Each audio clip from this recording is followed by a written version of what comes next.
پاکستان کے اندر سے کم از کم جو 10 صحافی ہیں ان کے اوپر پابندیاں لگا دی جائیں۔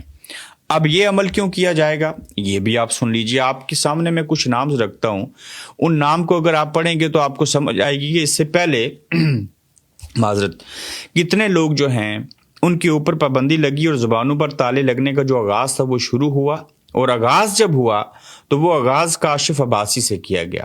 اب حبیب اکرم دوسرے ہیں، پارس جانزیب تیسری ہیں، اکبر باجوہ چوتھے ہیں، خالد جمیل پانچویں ہیں، اور پھر پچھلے کچھ دنوں میں یہ جو لوگ آفر ہو چکے ہیں، اب کہا یہ جا رہا ہے کہ حامد میر صاحب اور شہزاد اقبال صاحب جو نیا پاکستان کے نام سے پروگرام کرتے ہیں جیو کے اوپر، اگلے چند روز میں وہ بھی آف ایئر ہو جائیں گے۔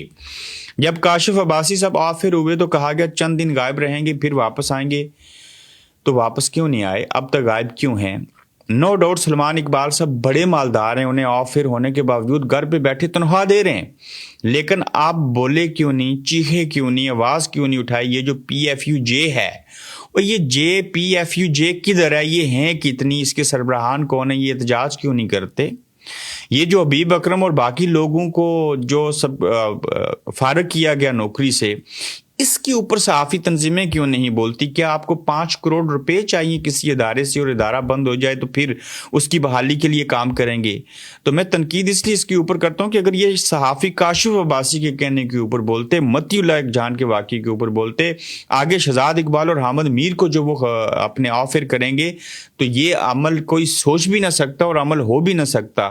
تو جب تک صحافیوں کے اندر یونٹی نہیں ہوگی، وہ متحد نہیں ہوں گے، وہ اپنے حصے کا کام نہیں کریں گے، آپ کو پیکا ایکٹ بنا کے، آپ کو تقسیم کر کے، آپ کو اسی طرح سے آفر کرتے رہیں گے اور اپنے مفادات کی تکمیل جو ہے وہ کرتے رہیں گے۔ تو لہٰذا بولنا پڑے گا، آواز اٹھانی پڑے گی۔ میڈیا اس دور میں یا ماضی کے اندر یا مستقبل کے اندر ایک واحد ٹول ہے جو عوام کو شعور دیتا ہے، جو آواز اٹھاتا ہے، جس سے پوری دنیا کو پتہ چلتا ہے۔ صرف آپ کو پاکستان ہی کے اندر نہیں چیزیں کرنی پڑتی۔ تو لہٰذا یہ بڑی لمحہ فکریہ ہے بڑا کہ اتنے لوگ جو ہیں انہیں مزید آفر کیا جائے گا، اور اگر ایسے ہوتا ہے اور یہ کرتے گئے منمانی تو پھر آپ سمجھ لیں کہ پاکستان کا تو پہلے ہی ستیہ ناش ہو چکا ہوا ہے۔ ان کے ارادے آنے والے ہفتوں، مہینوں اور سالوں میں کچھ اچھے نہیں ہیں۔ یہ اس چیز کی باس گشت سنائی دے رہی ہے جس سے یہ لگتا ہے کہ یہ جیسے لال مسجد کا میں نے آپ کے سامنے ذکر کیا کہ یہ مستقبل قریب میں کچھ بڑا کرنا چاہتے ہیں۔